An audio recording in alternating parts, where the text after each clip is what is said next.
Buen día, mi nombre es Gabriel Mendoza, yo soy médico residente de Medicina General y Familiar, actualmente terminando la especialidad en el Hospital Samco de Esperanza, en la provincia de Santa Fe.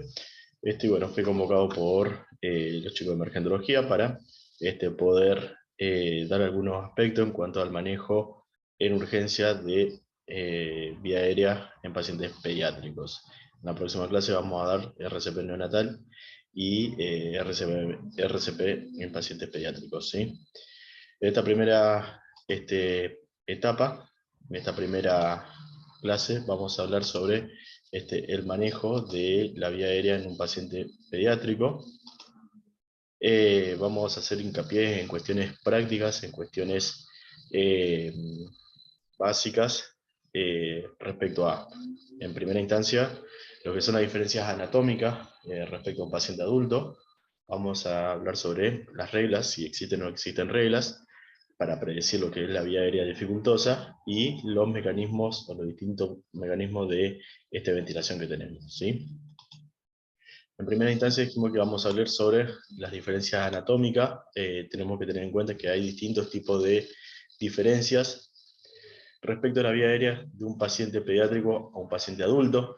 En el niño tenemos distintos tipos de cualidades a tener en cuenta respecto a la lengua, respecto a la epiglotis, de las cuerdas vocales, del cartílago cricoide, de la tráquea, respecto de lo que es el tamaño del occipucio, respecto a la abertura traqueal y también de la capacidad pulmonar del paciente, ¿sí? Que va a ser diferente al adulto y que nos van a determinar sobre qué tipo de elementos usar a la hora de tener que garantizar esa vía aérea.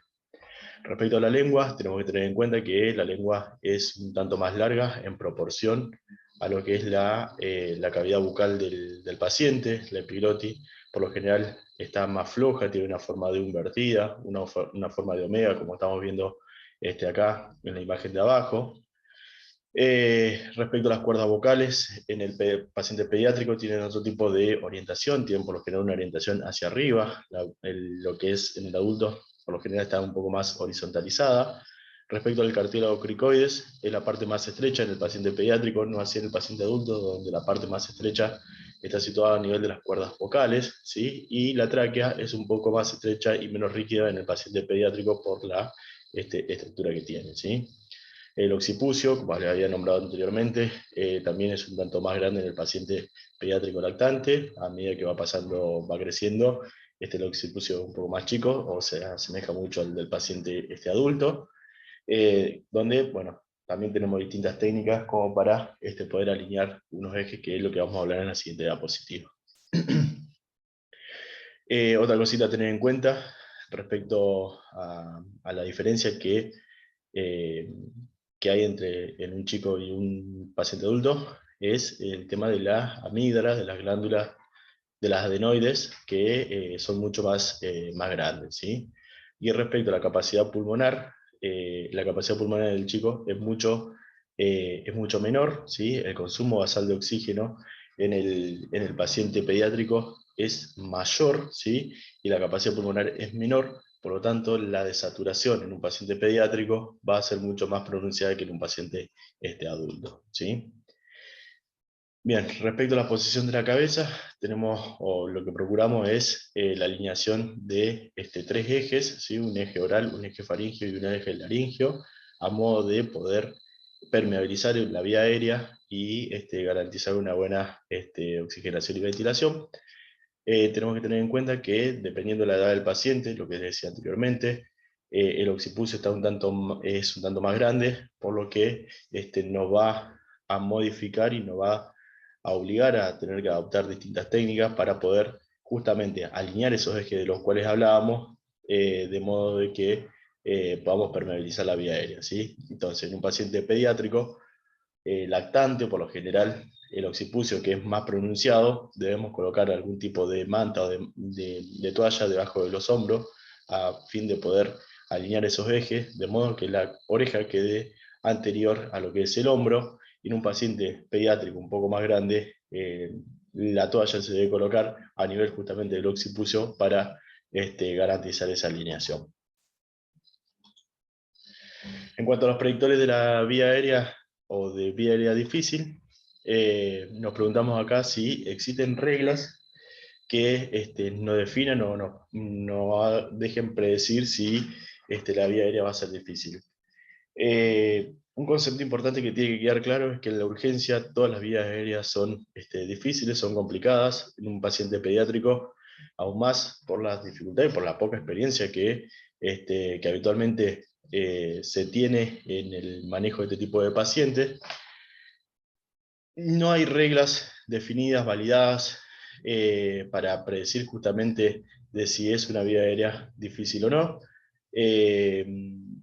Pero lo que sí se puede adaptar, que es la mnemotecnia de Lemon, donde vamos a observar la vía aérea, tenemos que tener en cuenta la valoración, la famosa valoración 332, que en un chico es muy difícil, ¿sí? En un chico este tipo de valoración se torna, como les decía, complicada, ya que los dedos del adulto son obviamente un poco más grandes y de aplicarla se debería aplicar con los dedos del paciente.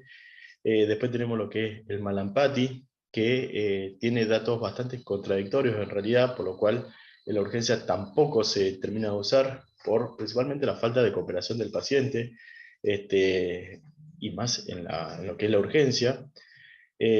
Otra cosa a tener en cuenta, obviamente, es lo que es la obesidad, ya que en la edad pediátrica se está viendo un aumento de este tipo de patologías. Y respecto a lo que es el cuello, finalmente, vale lo mismo en un paciente pediátrico politraumatizado, la dificultad, lo que nos pueda llegar a predecir respecto a la inmovilización cervical, y no así a la presencia de patologías cervicales que no tengan una limitación de lo que es el cuello. Lo que sí, ya ante la ausencia, digamos, de reglas definitorias, como les decía, lo importante siempre es tener en cuenta los antecedentes del paciente que nos llega, saber de manera inmediata a qué es lo que nos enfrentamos. Así que, bueno, puse una serie de imágenes para poder charlarlo. Esto, bueno, idealmente hubiera estado bueno poder hacer un intercambio de manera presencial, pero bueno, no pude estar lamentablemente.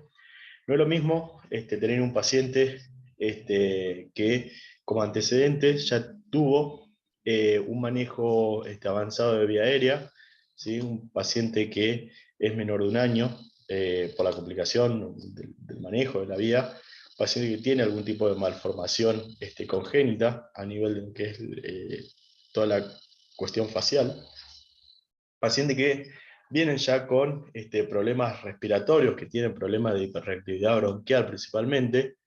Esto es lo que le decía respecto al Malampati, que como ya se vio anteriormente también en la clase, en la clase de manera presencial, ¿sí? No es que nos vamos a agarrar de este puntaje o de esta valoración para decir si es una vía aérea difícil o no. La vía aérea difícil, como habíamos dicho anteriormente, la vamos a definir por un conjunto de situaciones, un conjunto de características que tengamos sobre el paciente.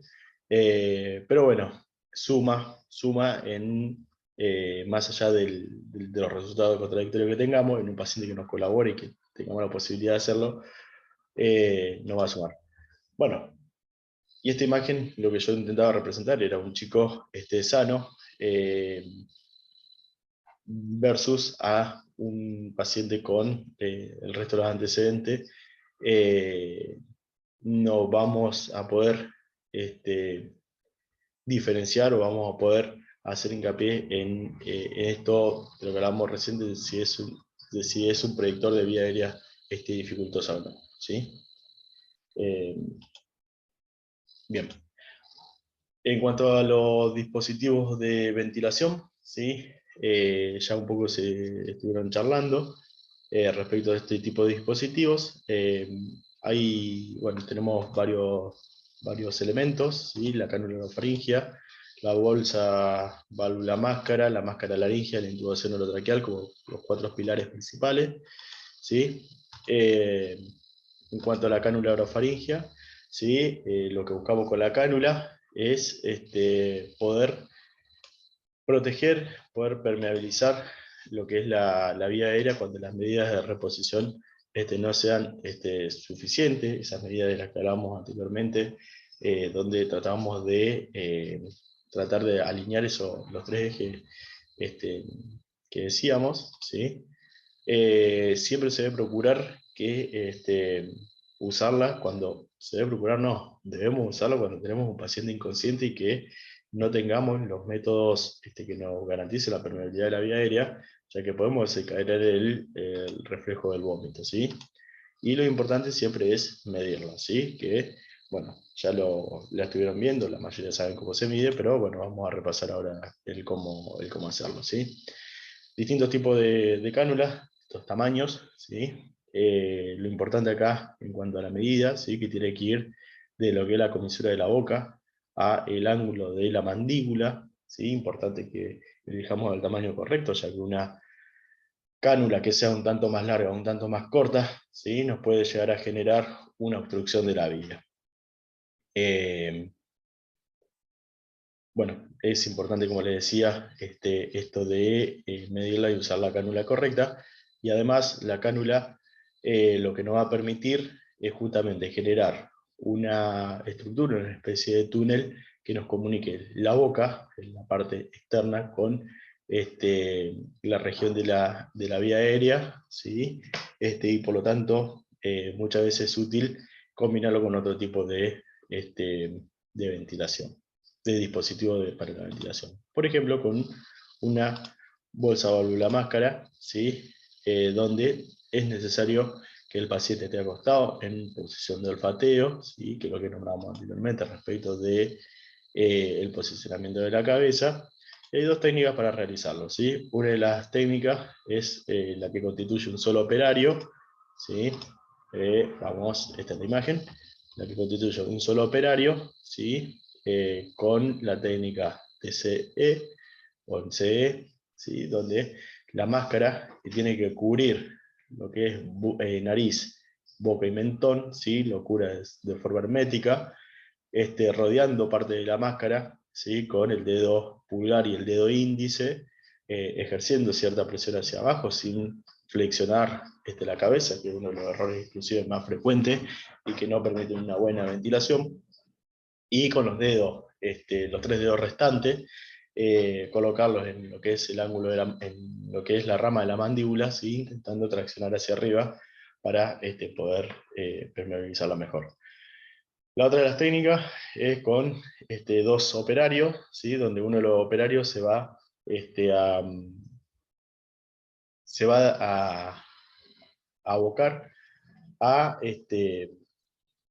a generar o a garantizar un cierre o un sello más hermético de lo que es la máscara del dispositivo, ¿sí? De la misma forma que hablábamos anteriormente, y un operario extra que lo que se va a encargar es de realizar el bolseo, ¿sí?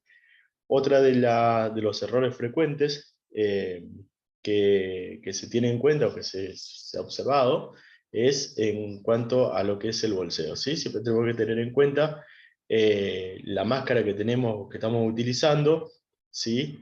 De la capacidad que tiene y el paciente que tenemos enfrente, ¿sí?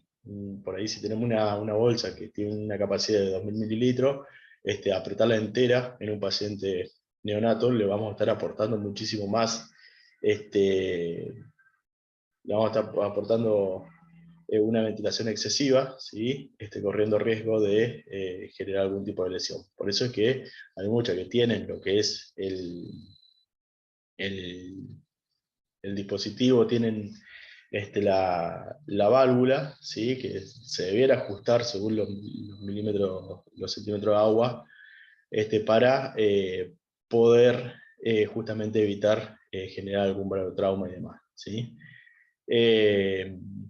Entonces, como concepto es que se le dé en cuanto a frecuencia, en cuanto a volumen, lo que sea apropiado para cada paciente, ¿sí? El mejor método para poder eh, determinar si estamos ventilando de manera correcta, no solamente es escuchando si hay algún tipo de fuga, sino también es evaluar la expansión torácica. Bien, otro tipo de método es la máscara laringea, ¿sí? Máscara laringea que viene como sustituto temporal, obviamente, de la intubación orotraqueal. Cuando cuando los otros métodos de ventilación nos están fallando, no tenemos posibilidad de intubar por falta de experiencia, porque fallamos en la intubación o por falta de recursos, la máscara laringea es una buena opción, ¿sí? Máscara laringea que estamos un poco más limitados con respecto a la disponibilidad en cuanto a los números, ¿sí? Ahí yo dejo un cuadrito de los números de máscara laringea que vienen, ¿sí? Lo recomendado para el peso de cada paciente. Ahí tenemos en otra imagen los distintos tipos de máscara en sus colores. Máscaras que vienen de distintos tipos según los fabricantes, según eh, las características propias, digamos, de cada máscara, ¿sí? La más común es la que se les infla el balón y se ajusta o trata de sellar lo que es la vía aérea, ¿sí? Por lo general tratando o generando un sello también desde la vía digestiva. Hay algunas que vienen con algún orificio en la punta para poder pasar una sonda orogástrica. Y bueno, la mayor limitación que tenemos es el número más chico para menores de 5 kilos, pero que de todos modos eh, para menores de 2 kilos tampoco se podría poner porque incluso siendo la más chica, por lo general es muy grande para pacientes chicos, pacientes tal vez un prematuro que tengamos y que necesitamos o que necesitaríamos garantizar una vía aérea, una máscara laringea no podríamos usarla, ¿sí? Bien. Bueno, acá, respecto a lo que es la colocación de la máscara, que ya se charló también, ¿sí? Pero bueno, vamos a repasarlo un poquito, dependiendo del número de máscaras que utilicemos frente al paciente que tengamos, ¿sí? Lo que hacemos es colocar. Vamos a tener una parte abierta que va a conectar con el tubo, ¿sí? Y una parte rígida, que esa parte rígida superior la va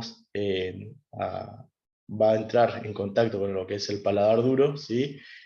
Podemos ir ayudándolo con uno de los dedos o podemos ir haciendo fuerza desde del extremo externo, si se quiere, haciéndola pasar hasta que hacemos tope, ¿sí? Y bueno, una vez que sentimos ese tope, se procede a lo que es a insuflar el balón, ¿sí? Que está predeterminado o está escrito en realidad en el mismo tubo para hacerlo de manera correcta. Bien. El otro de los métodos, creo que el definitivo en sí, o el método de elección para lo que es el control de la vía aérea, es la intubación orotraqueal, ¿sí? Intubación orotraqueal que también sabemos ya cómo es la técnica de intubación, ¿sí? Siempre se procura de que haya cierto entrenamiento, ¿sí? Tampoco podemos tener un entrenamiento adecuado, principalmente no sé si por la disponibilidad, pero sino por la cantidad de pacientes a los cuales nos enfrentamos, ¿sí? Principalmente en urgencia, a la hora de tener que trabajarlo, ¿sí? Hay distintos tipos de tubos endotraqueales, desde 2,5 hasta números muchísimo más, hasta tubos muchísimo más grandes, ¿sí? Imagínense que los que usamos habitualmente en pacientes adultos son de 7,5, 7, 7,5, 8,5, y en un paciente pediátrico vamos a arrancar con tubos de 2,5, ¿sí? 2,5, 3, 3,5, ¿sí? Dependiendo de la semana de gestación, dependiendo del kilo con lo que hayan nacido los pacientes. Esto por lo general se usa en pacientes recién nacidos que requieran una intubación por X motivo, ¿sí? Y en pacientes por ahí un poco más grandes, ya hay una fórmula para poder determinar qué número de tubo necesitamos, y es que debemos dividir la edad en años del paciente, dividirlo sobre 4 y sumarle 4, ¿sí? Con eso más o menos tendríamos el tubo que necesitamos para el paciente, y debemos determinar después los centímetros de introducir, que es la edad del paciente dividido 2 más 12, o el número de tubo por 3, que es básicamente lo mismo, tiene una buena correlación entre las dos fórmulas, ¿sí? Esta fórmula, por ahí, teniendo en cuenta lo que hablábamos recién de que no hay un manejo,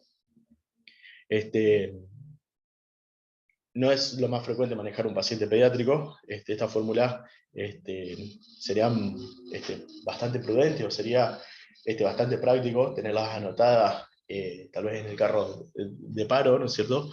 O en la caja de urgencia que tengamos, y que tengamos preparado para una posible atención de un paciente pediátrico, para que esté al uso y al alcance de cualquiera de los profesionales que les toque atender la urgencia, ¿sí?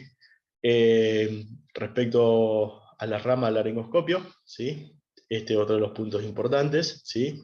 Ya que sabemos que el laringoscopio consta de ramas curvas y ramas rectas, ¿sí?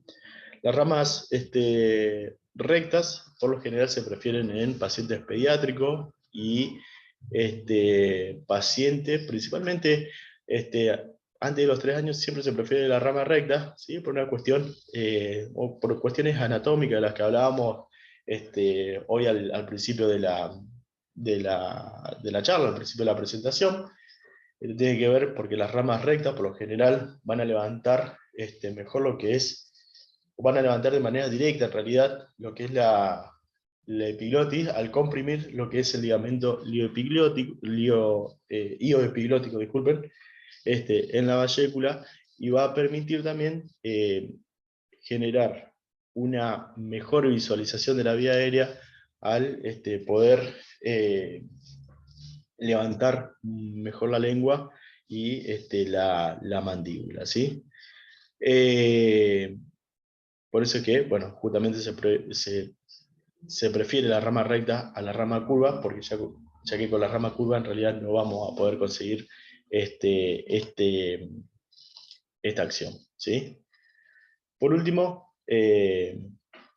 respecto, la discusión que siempre estuvo fue de si se debería usar o no el tubo con el balón, ¿sí? Anteriormente se creía que el tubo con balón no debería usarse por la lesión que generaba a nivel de la mucosa, lesión isquémica predominantemente, bueno, se estuvo estudiando, se hicieron distintos estudios para determinar si el beneficio era apropiado, o el beneficio era mayor usando el tubo con balón, o si era mayor utilizándolo sin balón, ¿sí?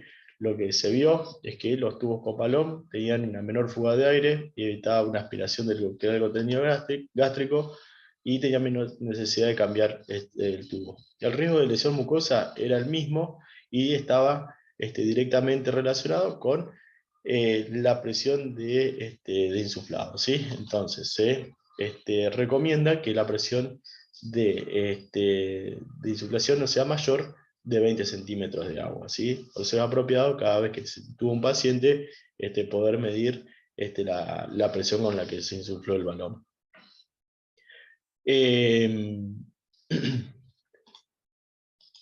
Hay distintas recomendaciones por distintos tipos de guías, la AJA, las guías europeas, ILCORT, ¿sí? Y todo el tipo de guías. Pediátricas también recomiendan la utilización del tubo con balón en niños e infantes, ¿sí? No así los pacientes neonatales o pacientes recién nacidos que nacen, donde todavía sí se usan tubos endotraqueales sin balón, ¿sí? Así que bueno, para tener en cuenta y para repasar, siempre se debería usar el tubo con balón, ¿sí? Bien, eso es básicamente lo que nos compete o lo que corresponde para charlar sobre el manejo de vía aérea en pacientes pediátricos. Ahora, en un ratito vamos a seguir con la otra clase.